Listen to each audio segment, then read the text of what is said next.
What is primary cutaneous anaplastic large cell lymphoma? Primary cutaneous CD30 positive lymphoproliferative disorder are the second most common cutaneous T-cell lymphoma after mycosis fungoides. This group includes primary cutaneous anaplastic large cell lymphoma. Under the microscope, cells in anaplastic large cell lymphoma are typically large and have anaplastic features. How is it different from other subtypes of cutaneous T-cell lymphoma? It is different from mycosis fungoides because the classic picture is weak or lacks epidermotropism.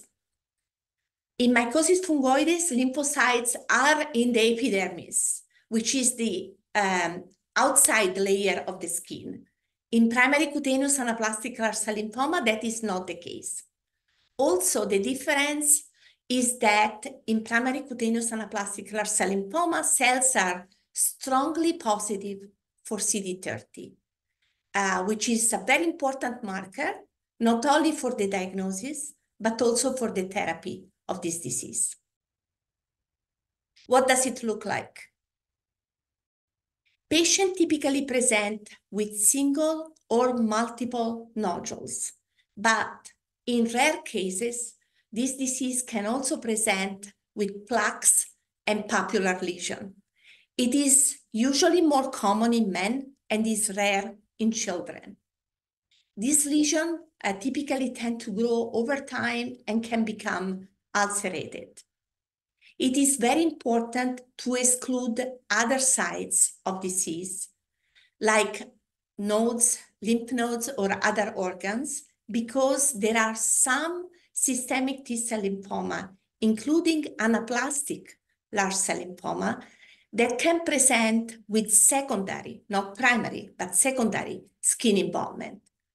Therefore, a PET scan or a CT scan is very important when this diagnosis is suspected.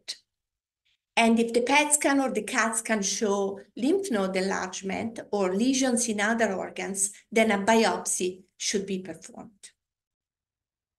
What are the treatments? I think the treatment depends on whether or not patient have single lesion or multiple lesion. In the case of single lesion, we would recommend either surgical excision or local radiation therapy. In the case of multifocal lesion, or if there is a recurrence after radiation therapy, then typically oral treatment is recommended, and usually the treatment of choice is oral methotrexate. This is more of a chronic disease, just like mycosis fungoides. So typically patients have to be on treatment for a period of time.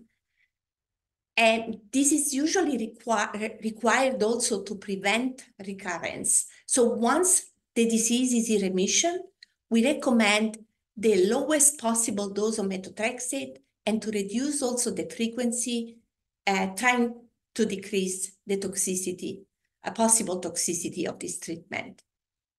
Now, if methotrexate is contraindicated or is not effective, then we can use a vitamin A derivative, bexarotene, which is also an oral treatment. For cases that are resistant to radiation therapy or progress after radiation therapy and oral treatment, we do have a targeted therapy available. As I mentioned earlier, the cells are typically positive for CD30, and not only this CD30 marker is positive, but is also strongly and uniformly expressed in primary cutaneous anaplastic large cell lymphoma.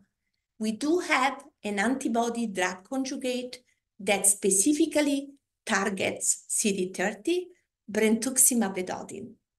This is, however, an intravenous treatment that needs to be given every 3 weeks. And the most common side effects is peripheral neuropathy. So this has to be kept in mind when we decide about what treatment to recommend. What is the prognosis? Primary cutaneous anaplastic large cell lymphoma has a relatively favorable prognosis when limited to the skin, with a 10-year survival rate of over 90%. So excellent prognosis. However, patients need to be monitored very closely because we need to assure that they are in remission and they continue to be in remission. There are no recurrences, and most importantly, that there is no systemic involvement during the course of the treatment. So very important that patients are monitored closely by the dermatologist or the oncologist.